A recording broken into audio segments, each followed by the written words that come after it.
Pero I would say anything that requires an actual skill, an actual human being, an actual brain, like trust me, like a lot of these jobs aren't being replaced by AI just because yes, the AI is there. Like ayan na malapit na siya mag-catch up with some of like the jobs, but it's not really as reliable as we still think it is. So these people, especially mga CEOs ng startups, still don't know how to handle AI, especially yung mga in a traditional like business setup. Like for example, yung mga people in like taxes, ganyan. So they're still not able to like configure their AIs and stuff that, and that can be also like a skill set or a niche that you can actually bring to the table.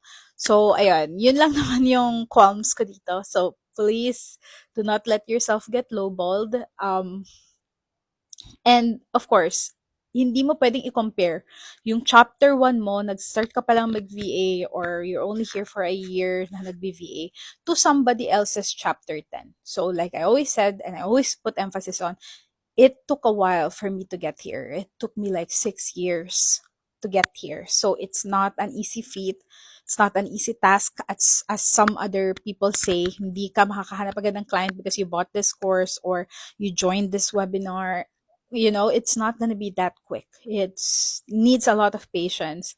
And most importantly, do not quit your corporate job unless there is an actual tangible offer. I don't want you guys to be, like getting in debt or anything just because you wanted to switch. Because I understand nakakasilaw siya, more time with your family, it's being paid in USD and all that. But definitely always prioritize your mental health first. Ayan lang. Thank you so much for watching. And I hope you guys had a good weekend. I'm back to making videos after a long rest during the weekend. And thank you so much guys for watching. Ciao!